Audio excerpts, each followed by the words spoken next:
Doctor Ravi राय आप सभी दर्शकों का हार्दिक स्वागत करता हूं। प्रिय दर्शकों, इस कार्यक्रम में बात होगी कन्या राशि के जातकों पर शनि के राशि परिवर्तन का क्या प्रभाव होगा। शनिदेव राशि परिवर्तन कर रहे हैं। वर्तमान में शनि अभी कुंभ राशि में है, परंतु 29 मार्च 2025 की रात्रि में मीन राशि में प्रवेश करेंगे।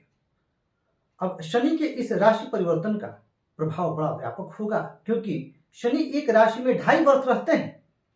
अब आपके लिए शनिदेव का यह गोचर सप्तम भाव में होगा, जो कि विवाह स्थान है। तो शनि की इस गोचर का क्या प्रभाव रहेगा, आपको कहाँ सावधानियां रखनी है, किन क्षेत्रों में आपको लाभ होने वाला है, आर्थिक स्थिति कैसी रहेगी, पारिवारिक जीवन, दाम्पत्य जीवन, विद्यार्थियों के लिए क्या रहने वाला है, इन तमाम पहलुओं पर बात होगी। पूर्व में मेष से लेकर के और सिंह राशि तक के जातकों के बारे में चर्चा कर चुका हूं। आइए समझते हैं कि क्या प्रभाव रहेगा इस राशि परिवर्तन का। तो देखिए, शनि देव को हम समझते हैं, शनिदेव है क्या, किस प्रकार की ग्रह है।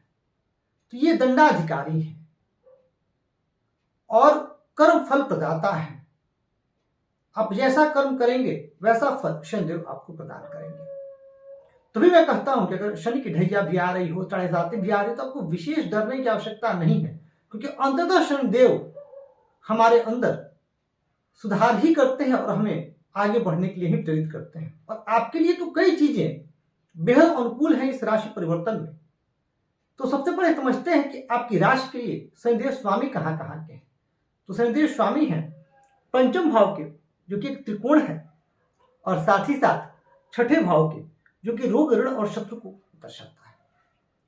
अब सप्तम भाव, जो कि दाम्पत्य सुख का भाव है, साझेदारी का भाव है, पार्टनरशिप का भाव है। और सप्तम भाव का महत्व इसलिए और भी बढ़ जाता है क्योंकि दशम से दशम होने की वजह से आपके व्यापार को भी दर्शाता है, आपके कर्म को भी दर्शाता है। तो बहुत सारी चीजें, और शनिदेव कर्म के कारक ग्रह हैं, इस बात को समझिएगा। ये कर्म के कारक है, और कर्म के कारक ग्रह का इस भाव में आना आपको कई बार आश्चर्यजनक सफलता भी प्रदान कर सकता है। जी हाँ, यदि आपसे कोई कहे कि सप्तम में शनि आ रहे हैं तो लग्न पर दृष्टि जाएगी, इस पर हम बात करेंगे, तो बहुत सारे नकारात्मक प्रभाव मिलेंगे, तो आपको डरने की कोई आवश्यकता ही नहीं है। मैं वो भी बताऊंगा कि नकारात्मक प्रभाव किन परिस्थितियों में मिलते हैं। अब पंचमेश का सप्तम में आना यह शुभ है, क्योंकि त्रिकोण का संबंध केंद्र से बन रहा है। इस समय में आपके कार्य सिद्ध होंगे, आप प्रगति की तरफ जाइएगा। और लंबे समय से अगर मन में योजना थी किसी निवेश की, तो आप वो निवेश भी कर सकते हैं, या कोई आप अपने जीवन के लिए जीवन की नींव, आर्थिक नींव के लिए कोई योजना बना रहे हैं तो भी सफल होगी। कोई निवेश करना चाहते हैं जिसका दीर्घकालीन लाभ आपको मिले, तो वो भी संभव है। यदि आप अपने व्यापार और व्यवसाय को विदेशों तक फैलाना चाहते हैं तो वो भी इस राशि परिवर्तन में संभव है। और यदि अभी तक आपका प्रमोशन नहीं हुआ है तो प्रमोशन भी आपका हो सकता है, कि मीन राशि में शनि सहज होते हैं। देखिए, अगर शनिदेव की राशियों की बात की जाए तो निसंदेह तुला राशि में उच्च के, मकर राशि में स्वराशित होते हैं, कुंभ में मूल त्रिकोण के, तो इन 3 राशियों में तो अच्छा फल देते ही हैं। वृषभ में अच्छा फल देते हैं। उसके बाद अगर धनु और मीन की बात की जाए तो धनु और मीन राशि में भी शनिदेव अच्छा फल देते हैं। हाँ, बशर्ते कि जिस राशि में वो हैं, और साथ ही शनिदेव जो चाहते हैं आपसे, जो अपेक्षा है उनकी, आप उसे पूरा करें। तो ये तो होगी बेहतर स्थिति। अब चूंकि शनिदेव छठे भाव के भी स्वामी हैं और सप्तम भाव में आ रहे हैं, इसका क्या प्रभाव होगा।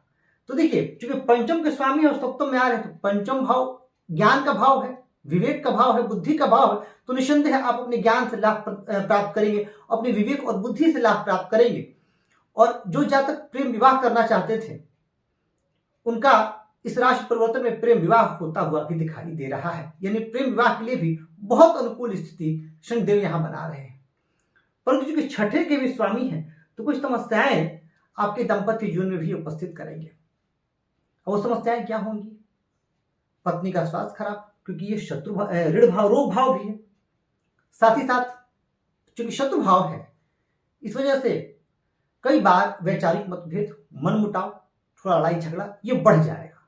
और शनि धीरे चलने वाले ग्रह हैं, अनुशासित ग्रह हैं, तो कई बार इस राशि परिवर्तन में आपको ऐसा लग सकता है कि आपके वैवाहिक जीवन में निरस्ता आ रही है, आपके वैवाहिक जीवन में वह रोमांच, वह उमंग नहीं रह गया है जो होना चाहिए। ये परिस्थितियां भी यहाँ पर उपस्थित होंगी। इसका उपाय मैं आगे बताऊंगा, क्या उपाय करके आप इस राशि परिवर्तन का बेहतर से बेहतरीन लाभ ले सकते हैं। साथ ही साथ जीवन साथी का जो स्वास्थ्य है वह भी आपको आपके लिए चिंता का कारण बनेगा। इस समय में चूंकि छठा भाव है और यह भाव साझेदारी को भी दर्शाता है, तो आपको पार्टनरशिप के कार्य में सफलता तो मिलेगी, इसमें कहीं से कोई संदेह नहीं है। फिर भी आपको सतर्क रहना है, थोड़ा सावधान रहना है। लोन लेकर के यदि आप कोई बिजनेस शुरू करना चाहते हैं तो ऐसा नहीं है कि आप सफल नहीं होंगे, पर आपको थोड़ी सतर्कता रखनी है। लोन लेते समय इतना ध्यान अवश्य रखना है कि आपके पास क्या विकल्प है उस लोन को चुकता कर पाने का। क्योंकि एक बात यहां ध्यान रखना है, शनिदेव अचानक फल नहीं देते, अचानक फल राहु देते हैं। शनिदेव धीरे धीरे शनैः शनैः शनि धीरे धीरे फल प्रदान करेंगे, पर उस फल में स्थायित्व होगा, उस नतीजा में वो एक ठोस नतीजा होगा जो आपके पक्ष में होगा। परंतु हाँ, मेहनत खूब करवाएंगे आपसे। तो सप्तम भाव में आने पर ये चीजें आपके जीवन में परिलक्षित होंगी। अब बात कर लेते हैं शनिदेव की दृष्टियां कहां कहां जा रही हैं और उनसे संबंधित क्या चीजें आपके जीवन में परिलक्षित होंगी। देखिए, शनिदेव की दृष्टि आपके लिए तीसरी दृष्टि होगी भाग्य भाव पर, सप्तम दृष्टि होगी लग्न पर, और साथ ही साथ दशम दृष्टि होगी चतुर्थ भाव पर। अब भाग्य भाव पर दृष्टि, भाग्य आपका साथ देगा, परंतु कठोर परिश्रम आपको करना पड़ेगा। शनिदेव अनुशासित ग्रह हैं और अपेक्षा करते हैं कि आप अनुशासन में रहें, तो वह तो आपको रहना होगा। दूसरी बात है, धार्मिक यात्राएं होंगी, आपके मन में परोपकार का भाव उदय होगा, और वैसे भी कन्या राशि के जातक परोपकारी होते हैं। और साथ ही साथ आपके संबंध अपने पिताजी से मधुर होंगे। ये चीजें परिलक्षित होती हुई दिखाई दे रही हैं। लग्न पर दृष्टि होगी तो क्या होगा, कभी कभी आपके मन में आलस्य का प्रवेश कर जाएगा। जी हाँ, साथ ही साथ कभी कभी आप काम को टालेंगे, आपको लगेगा ठीक है आज नहीं कल कर लेते हैं, परसों कर लेंगे, इस तरह का रवैया आपके अंदर विकसित होगा। तो कई बार आपका जीवन के प्रति जो नजरिया है वह कुछ हद तक निराशावादी भी हो सकता है। तो कई बार आप यूं ही बैठे बैठे अकारण ही चिंतित होने लगेंगे, परेशान होने लगेंगे, आपको समझ में नहीं आएगा आपके साथ हो क्या रहा है। ये कुछ चीजें भी इस राशि परिवर्तन में आपके साथ होंगी। और कभी कभी आपका स्वास्थ्य जो है वो खराब रहेगा, खास करके जुलाई से नवंबर के बीच में, और वो भी आपके लिए जुलाई अगस्त सितंबर, ये 3 महीना स्वास्थ्य के मामले में कुछ ज्यादा चिंतित और परेशानी के कारण बन सकते हैं। विशेषकर आपको हड्डियों से संबंधित शिकायत, विटामिन डी की कमी, और साथ ही साथ बैक पेन की शिकायत, ये चीजें आपके सामने परिलक्षित होती हुई दिखाई देंगी। तो इन चीजों को लेकर के सतर्क रहिएगा, टाइम टू टाइम अपना प्रॉपर टेस्ट जो है वो करवाते रहिएगा। शनिदेव की दृष्टि आपके लिए भूमि भवन वाहन माता सुख के भाव पर होगी। ये दृष्टि निसंदेह आपको निवेश करवाएगी। जैसा कि मैंने कहा कि ऐसा निवेश आप करने वाले हैं जिससे भविष्य में आपको लाभ मिले। तो आपका भूमि में निवेश हो सकता है, भवन खरीद सकते हैं, फ्लैट खरीद सकते हैं, वाहन जो है वो खरीदने का योग बन रहा है। साथ ही साथ माता, चूंकि शनि की ये धनु राशि है और यहाँ शनि की दृष्टि जा रही, तो माता जी से संबंध आपके सुधरेंगे, परंतु उनका स्वास्थ्य आपको चिंतित रखेगा। यहाँ पर एक चीज होगी, मृत्यु से संबंध कुछ हद तक आपके खराब हो सकते हैं। यहाँ पर इस जो है बात का आपको विशेष ध्यान रखना चाहिए। तो अगर ओवरऑल देखा जाए तो शनि का राशि परिवर्तन कन्या राशि के जातकों के लिए अच्छा है। अब बात की जाए आर्थिक स्थिति की, क्या रहेगी आर्थिक स्थिति, तो देखिए इस पूरी दिशा में आर्थिक स्थिति आपकी अच्छी रहने वाली है। धन आएगा, व्यय भी होगा, पर धन आता रहेगा। साथ ही साथ आपको कठोर परिश्रम करना है। विद्यार्थियों के क्या रहने वाला है, तो कन्या राशि के लिए मैं पहले बात कर चुका हूं। कन्या राशि के लिए अभी गुरु का जो गोचर है वह तो लाजवाब चल रहा है, और विद्यार्थी और परिश्रम करें, उन्हें अच्छे फल मिलने की पूरी संभावना है। वैवाहिक जीवन में आप बस इतना ध्यान रखना है कि आप बैठ के बातचीत करते रहें, रिश्तों में जो है वो निरस्ता ना आने दें। प्रेम विवाह का पूरा योग बन रहा है, बस स्वास्थ्य के मोर्चे पर आपको थोड़ी सी सावधानी रखनी है। तो अगर ओवरऑल देखा जाए तो एक बेहतरीन स्थिति बनी हुई है। व्यापार विस्तार का भी योग बना हुआ है, नौकरी में पदोन्नति का भी योग बना हुआ है। ये बहुत अनुकूल स्थिति बनी हुई है, और ये पदोन्नति आपको विशेष तौर पर मैं बता देता हूं कब होगा, चाहे आप प्राइवेट नौकरी में हो या गवर्नमेंट जॉब में हो। ये स्थिति आपके लिए बनने वाली है अक्टूबर, नवंबर और दिसंबर के बीच में। ये 3 महीने आपके लिए विशेष अनुकूल है। अब पूछिएगा कारण पूछिए ऐसा क्यों कह रहा हूं मैं, तो इसका कारण ये है कि 19 अक्टूबर 2025 को गुरु का प्रवेश कर्क राशि में हो रहा है, और कर्क राशि आपके लिए लाभ भाव में आती है। तो जबरदस्त स्थिति बन जाएगी, और वहां से बृहस्पति की 9वीं दृष्टि शनि पर आ जाएगी। तो एक जबरदस्त पोजीशन उसमें बनेगा जो क्या कि सर्वांगीण उन्नति के लिए विशेष सहायक सिद्ध होगा। तो एक बहुत बेहतरीन स्थिति कन्या राशि के जातकों के सम्मुख आ रही है। आगे बृहस्पति के गोचर पर भी बात करूंगा।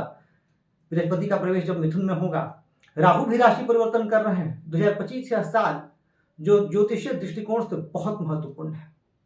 तो अगर देखा जाए तो बहुत सारी जो अच्छी चीजें हैं आपके साथ होंगी, क्योंकि राहु भी आपके लिए आ जाएंगे छठे भाव में। तो आप उन सौभाग्यशाली राशियों में से हैं जो 2025 में बहुत अच्छा करने वाले हैं, कुछ नया मुकाम हासिल करने वाले हैं। सावधानी कहाँ कहाँ रखनी है? वाहन चलाते समय विशेष सावधानी रखनी है आपको, और वर्क प्लेस पे अपने सबॉर्डिनेट से आपको काफी अच्छा व्यवहार बना के रखना है। यह आपके लिए बहुत जरूरी है। वैसे रखते हैं आप, कन्या राशि के जातक लोकप्रिय होते हैं। शनिवार के दिन कोई नया कार्य प्रारंभ मत करिएगा। साथ ही साथ क्योंकि आपकी राशि के स्वामी बुध हैं, तो आपको उपाय में श्री गणपति अथर्वशीष का पाठ अवश्य करना चाहिए। देखिए, आपकी जो भी राशि है एक आजमाया हुआ उपाय है। यदि आप अपने राशि स्वामी की जो ग्रह आपके राशि स्वामी उनसे संबंधित देवता की पूजा आराधना करते हैं तो आपको विशेष लाभ होता हो। वैसे भी गणेश जी तो प्रथम पूज्य हैं, उनकी पूजा तो अनिवार्य है। अगर आप उनकी पूजा में रहें तो आपके लिए बहुत ही बेहतर ये समय जाने वाला है। हाँ, कुछ चीजें हैं जो मैंने पूर्व में बताया आपको, वो चीजें आपके साथ होंगी। अब आप लोग एक सवाल अक्सर पूछते हैं कि गुरुजी, जब आप बताते हैं कि गोचर में ये शुभ फल प्राप्त होने वाले हैं, तो हमें से कई जातक ऐसे हैं जिन लोगों को उस मात्रा में शुभ फल नहीं मिल पाते। इसके पीछे क्या कारण है? तो देखिए, मैं हमेशा कहता हूं कि ज्योतिष शास्त्र गलत नहीं हो सकता है। ज्योतिष शास्त्र को बताने वाला हो सके कि उस तरीके से समझ नहीं पाया हो।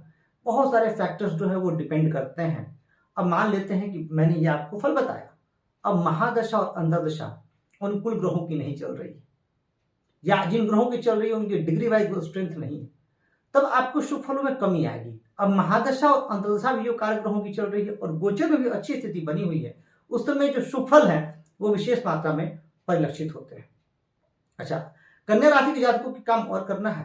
अगर संभव हो तो आप शनिवार का व्रत रखें, और शनिवार के दिन रात्रि को 9 से 10 के बीच सुंदरकांड का पाठ करें।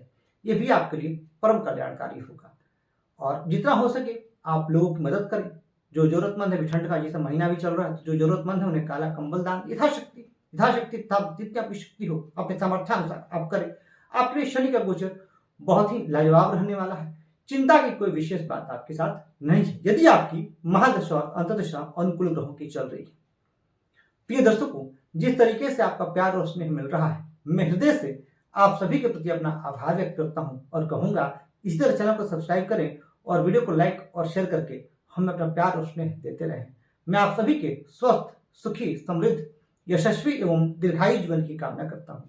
इस कार्यक्रम में इतना ही। धन्यवाद।